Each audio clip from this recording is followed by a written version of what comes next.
Hi friends, welcome to my channel.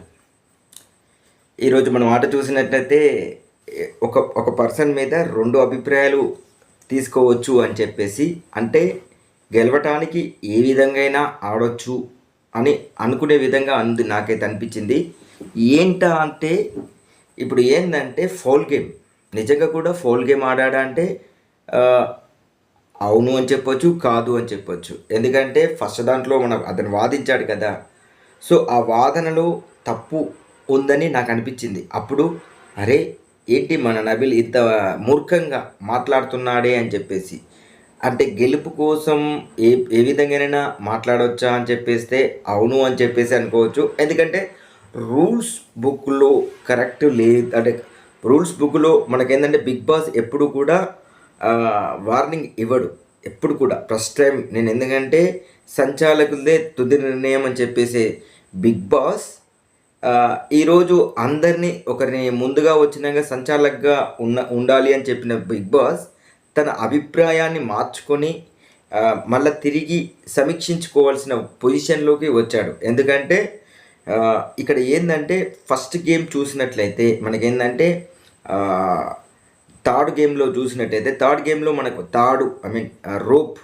Rope గేమ్లో చూసినట్లయితే తనకు కరెక్ట్ కాదనిపించింది. బిగ్ బాస్ టీంకు అది కరెక్ట్ కాదనిపించింది. కాబట్టి దాన్ని పదే ఇప్పుడు ఏంటంటే బిగ్ బాస్ ఒకసారి వార్నింగ్ ఇస్తున్నాడు అంటే అందులో ఏదో పొరపాటు జరుగుతుందని చూడాల్సిందే. కానీ తర్వాత ఏంటంటే ఒకటికి రెండు కాదు 3 సార్లు వార్నింగ్ ఇచ్చినాక కరెక్ట్గా అనిపించారు. ఎందుకంటే ఒకసారి అటు ఇటు, ఒకసారి ఇటు అని చెప్పేసి ఆ థర్డ్ గేమ్ మొత్తం కన్ఫ్యూజన్ చేసేసారు. ఈవెన్ దో గెలిచిన ప్రేరణ కూడా ఇక్కడ తప్పుగా నిర్ణయం తీసుకుందేమో అనిపించింది నాకైతే. ఎందుకు అంటే ఎవరు కరెక్ట్గా చుట్టాలి, రోలింగ్ చేయాలి, ముందొచ్చారా వెనుకొచ్చారా, అలాంటప్పుడు తీయాల్సింది ఎవరిని, నన్ను అడిగితే తీయాల్సింది నబిల్ని కూడా కాదు. కింద ఆనింది చూసారో లేదో మీరు, కింద ఆనింది చూసారా? ఒకవేళ చూసేది ఉంటే ఎవరైనా ఫొటోస్ ఉంటే కింద పెట్టండి, లేకపోతే నేను కూడా ట్రై చేస్తాను. మనం చూసినట్టయితే తాడు మొత్తం కింద ఆడిపోయింది. అక్కడ ఎవరు దానింది? రోహిణి దానింది. ఎందుకంటే సెకండ్ టైం కొట్టడానికి అది కరెక్ట్గా చుట్టలేదు. చుట్టకుండా అది అదులేసేసి బెల్ కొట్టేసినాక ముట్టుకోకూడదు అని నిఖిల్ సవరించుకున్నాడు. సో నిఖిల్ సవరించుకున్నాడు. బట్ ఇక్కడ ఏంటంటే ఎలా తీయాలి, మనకు చుట్టుకొని తీయాలా, ఇలా తీయాలా అంటే అది టెక్నిక్గా తీసాడన్న నాకైతే అనిపించింది. టెక్నిక్గా తీశాడు అవినాష్ అని అనిపించింది. ఏంటంటే చిక్కుముళ్ళను సరే తీసుకుంటూ వెళ్ళాలి అని చెప్పేసి బిగ్ బాస్ రూల్లో ఉంది. బట్ ఏంటంటే బాడీతో తీయాలా, చుట్టుకుంటూ తీయాలా, ఇట్స్ అది టెక్నిక్ అని చెప్పేసుకోవచ్చు. బట్ అక్కడ టెక్నిక్గా తీసుకున్నా కానీ సరిగా చుట్టాలి అని చెప్పేసి రెండోసారి వార్నింగ్ ఇచ్చినప్పుడు ఆ ప్రయారిటీ మీదనే ప్రేరణ సంచాలకులుగా నిర్ణయించినప్పుడు అక్కడ చూడాల్సింది ఏంటి, ఎవరు సరిగా చుట్టారు అని చూసేసి ఫస్ట్ ప్రియారిటీ ఏంటంటే కరెక్ట్ చుట్టేసిన నబిలే కానీ గౌతమే కానీ కరెక్ట్ చుట్టేశారు.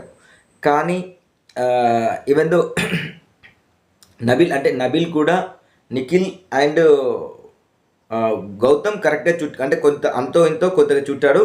అయితే ఇక్కడ నిఖిల్ కొంచెం మిస్టేక్ ఏం చేశాడంటే ఒకదానికి చుట్టపోయి ఇంకో దానికి చుట్టి గంట కొట్టేసి మళ్ళీ తిరిగి అది తీసేసి మళ్ళీ సరిగా ఇంకో దానికి చుట్టేశాడు. అంటే సరిగా లేదు, బట్ 70% కరెక్ట్గా ఉంది.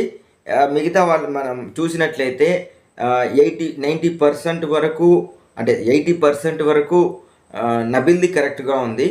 ఇక గౌతమ్ది అయితే పర్ఫెక్ట్గానే ఉంది. మిగతా వాళ్ళది కూడా ఓకే. కానీ అందరికంటే 100% 99% కూడా కరెక్ట్ లేనిది ఎవరిది అంటే రోహిణిది. యాక్చువల్గా తీసేయాల్సింది రోహిణిని తీయాల్సింది. అక్కడ అవినాష్ని తీయడం మాత్రం ఇది కరెక్ట్ కాదు అనిపించింది. నెక్స్ట్ గేమ్కి వెళ్ళేది ఉంటే మనం నెక్స్ట్ గేమ్ కూడా తర్వాత ఇంకో గేమ్ అడిగారు కదా, ఆ గేమ్లో చూసినట్లయితే మనం ఏంటంటే ఇద్దరు ఫస్ట్ ప్రేరణ బయటికి వెళ్ళిపోయింది, తర్వాత గౌతమ్ వెళ్ళిపోయాడు, నిఖిల్ వెళ్ళిపోయాడు. ఇవన్నీ పక్కకు పెట్టేసేది ఉంటే థర్డ్ పొజిషన్లో ఇప్పుడు ఉన్న రోహిణ్ని ఇద్దరు కలిసి టార్గెట్ చేసి ఆమెను బయటికి పంపించేశారు. ఆ, ఏంటంటే ఇప్పుడు కానీ బిగ్ బాస్ ఇద్దరికి అది ప్రయారిటీగా తీసుకొని అంటే అది మాత్రం నాకు ఎందుకో ఫౌల్ గేమ్ ఏమో అనిపించింది. సో బిగ్ బాస్ వాళ్ళు వాళ్ళ నియమాలను వాళ్ళు పాటిస్తుంటారు కాబట్టి మనం ఏం చేయలేం, కానీ నాకైతే అది తప్పుగా అనిపించేసింది. మరి ఎంతమందికి ఇది తప్పు అంటే నేను చెప్పింది కరెక్ట్ అనిపిస్తుందో కింద కామెంట్ చేసేయండి. అది అది కూడా ఫౌల్ గేమే అనిపించేసింది. ఎందుకంటే ఇద్దరు అంటే సో టార్గెటెడ్ చేసేసి తీసుకోవచ్చు, ఫౌల్ గేమ్ కాదు, కానీ అది మాత్రం కరెక్ట్ గేమ్ కాదు. ఎందుకంటే ఇద్దరు కలిసి ఒకరిని టార్గెట్ చేసి బయటికి పంపించాలని చెప్పేసి ఎంతగా ట్రై చేశారో రోహిణి మాత్రం నిజంగా కూడా చాలా గట్టిగా ఇచ్చింది. సో గట్టిగా ఇచ్చిన తర్వాత ఇక నెక్స్ట్ ఏంటంటే ఇక మీ అందరి అభిప్రాయం ప్రకారము ఎవరికి ఓట్లు వేయాలని చెప్పేసి ఇచ్చినప్పుడు ఇప్పుడు ఏంటంటే నేను గెలవడానికి మాకిద్దరికి అవకాశం ఇచ్చారు. కానీ ఇక్కడ ఏంటంటే మా ఇద్దరికి అంటే నబిల్ ఏమి అడిగాడు వీళ్ళను హౌస్ మేట్లను థర్డ్ ప్రయారిటీకి ఏం చేశారంటే ఇప్పుడు వీళ్ళిద్దరు గెలిచారు. ఇప్పుడు ఏంటంటే ఇద్దరిని గెలిచడానికి విష్ణును నబిల్ ఇద్దరు మీరు గెలిచినందుకు కంగ్రాచులేషన్ చెప్పారు. అయితే హౌస్ నిర్ణయాన్ని బట్టి మీరు అప్పీల్కి వెళ్ళొచ్చు అని చెప్పినప్పుడు హౌస్ నిర్ణయం చేసింది అప్పీల్ చేసుకోవాలి. అప్పీల్ చేసుకునేటప్పుడు నబిల్ ఏమన్నాడు, నేను కరెక్ట్గా ఆడాను, నేను కరెక్ట్ చేశాను అనుకుంటే నాకు ఓట్ వేయండి అన్నారు.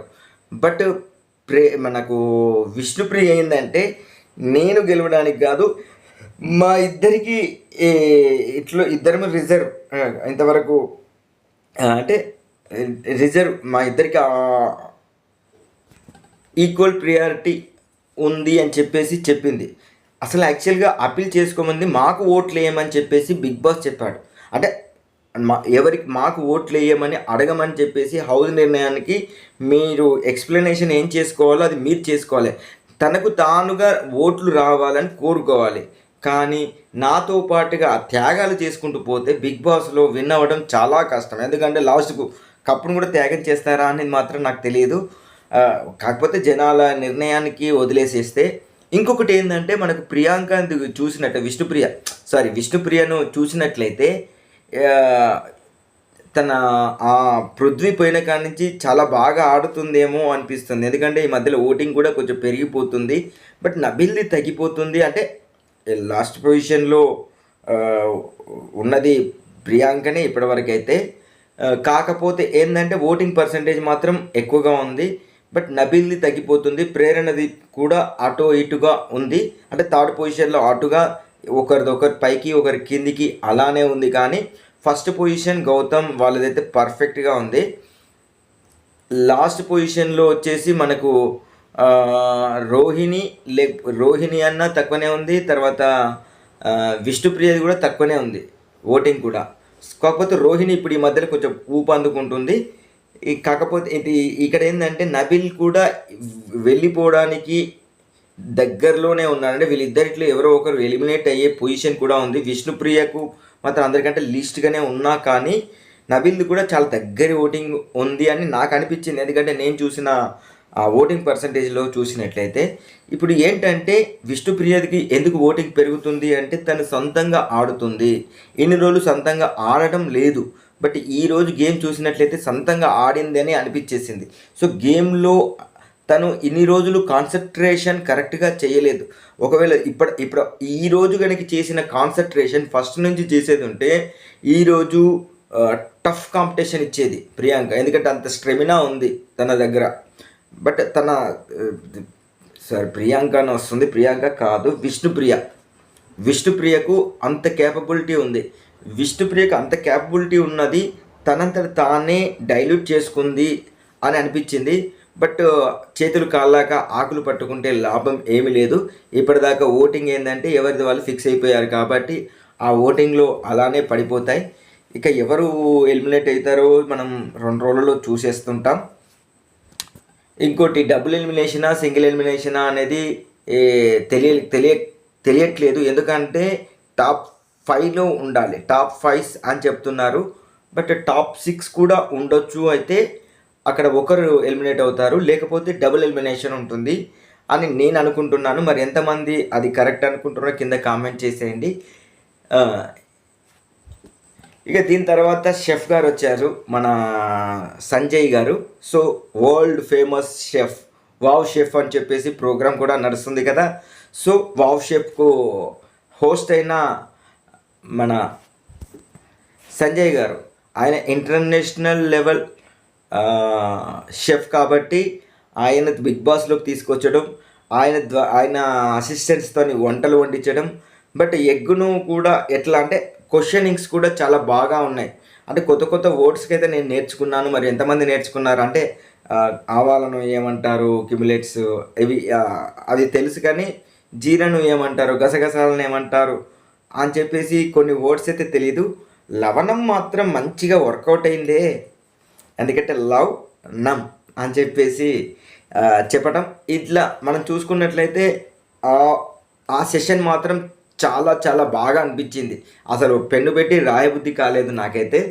సో ఆ సెషన్ను పక్కకు పెట్టేది ఉంటే చాలా బాగుంది. వాళ్ళకి కావాల్సిన ఫుడ్ ఇచ్చారు. సో ఫుడ్ గురించి చెప్తుంటే మనం ఫస్ట్ సీజన్లో చూసినట్లయితే ఆ ఫుడ్ కోసం ఏంటంటే ఎన్టీఆర్ గారు వచ్చేసి ఫుడ్ వండటం మనం చూసాం.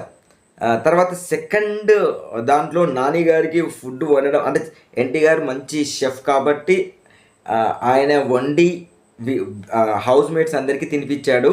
బట్ ఇక్కడ ఏమైంది అంటే నెక్స్ట్ ఎవరికి వచ్చే మనకు నెక్స్ట్ సీజన్కి వచ్చే వరకు నాని గారు వచ్చినప్పుడు ఏంటి అంటే ఆయన వండడం రాదు కాబట్టి ఇంటికాడికి తీసుకొచ్చారు.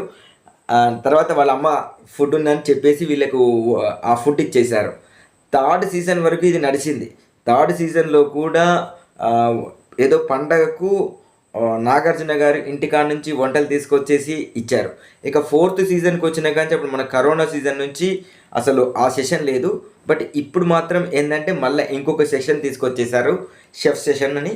ఒకవేళ ఇది కంటిన్యూ అయ్యేది ఉంటే ప్రతి సీజన్లో మనం సంజయ్ గారినన్నా లేకపోతే పేరు మోసిన షెఫ్లను కూడా మనం చూడొచ్చు అని నేను అనుకుంటున్నాను. మరి ఎంతమంది అనుకుంటున్నారో కింద కామెంట్ చేయండి.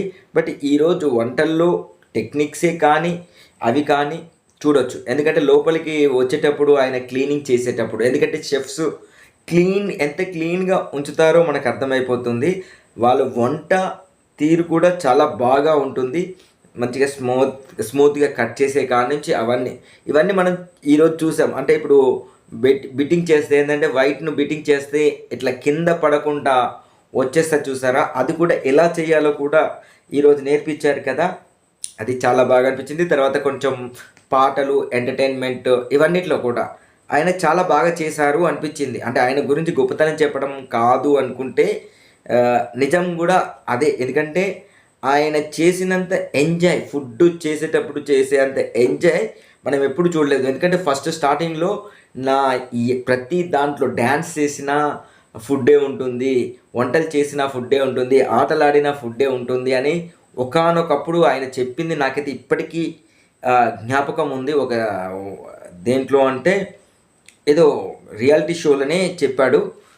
సో కాకపోతే ఏంటంటే వీళ్ళతో కొన్ని ఆడుతూ పాడుతూ కొన్ని టెక్నిక్స్ చెప్పాడు చూసారా, చాలా బాగా అనిపించేసింది. ఇక తర్వాత పాటల పోటీలు, అంటే పాటలకు డ్యాన్స్లకు ఇవన్నీ పెట్టేసి కొంచెం ఎంటర్టైన్మెంట్ మాత్రం చాలా బాగా ఇచ్చాడు. ఎందుకంటే ఈయన యాంకర్గా కూడా చాలా బాగా చేస్తున్నాడు అనిపించింది. రేపు దేంట్లోనైనా యాంకర్గా కూడా పెడితే బాగుండేమో అనిపించేసింది, అంత బాగా చేశాడు. ఎంజాయ్మెంట్ తనంతట తాను ఎంజాయ్ చేస్తూ మిగతా వాళ్ళని కూడా ఎంటర్టైన్ చేశాడు అనిపించేసింది. కాకపోతే ఆయన యూట్యూబ్ ఛానల్ చూసినట్లయితే మనకు ఇంకా బాగా అనిపిస్తుంది. ఎందుకంటే వంటల్లో ఎంత బాగుంటుందో, వాళ్ళ వైఫ్ కూడా మన షెఫే కాబట్టి వాళ్ళ ఇంట్లో ఎలా ఉంటుందో అని చెప్పేసి ఇక వంటల గురించి చెప్తూ పోతుంటే చాలా బాగా ఉంటుంది. అంటే ఆయన గురించి చెప్పుకుంటూ పోతే ఇంకా చాలా చెప్పొచ్చు. కానీ మొత్తానికైతే ఆయన వచ్చేసి వాళ్ళకు మంచి ఫుడ్ ఇచ్చడమే కాదు, మనకు కూడా మంచి ఎంటర్టైన్మెంట్ కూడా ఇచ్చారు అని అనిపించింది నాకు. తర్వాత రేపు కూడా కొన్ని పోటీలు అవుతున్నాయి. సో ఎవరు ఓట్ అప్పీల్ చేస్తారో రేపు చూద్దాం. ఇది ఈరోజు నా రివ్యూ కనుక నచ్చినట్లయితే లైక్ చేయండి. నా రివ్యూస్ని అందరికీ అందేలాగా షేర్ చేయండి. మా ఛానల్ను ఖచ్చితంగా సబ్స్క్రైబ్ చేసుకోండి. Thank you.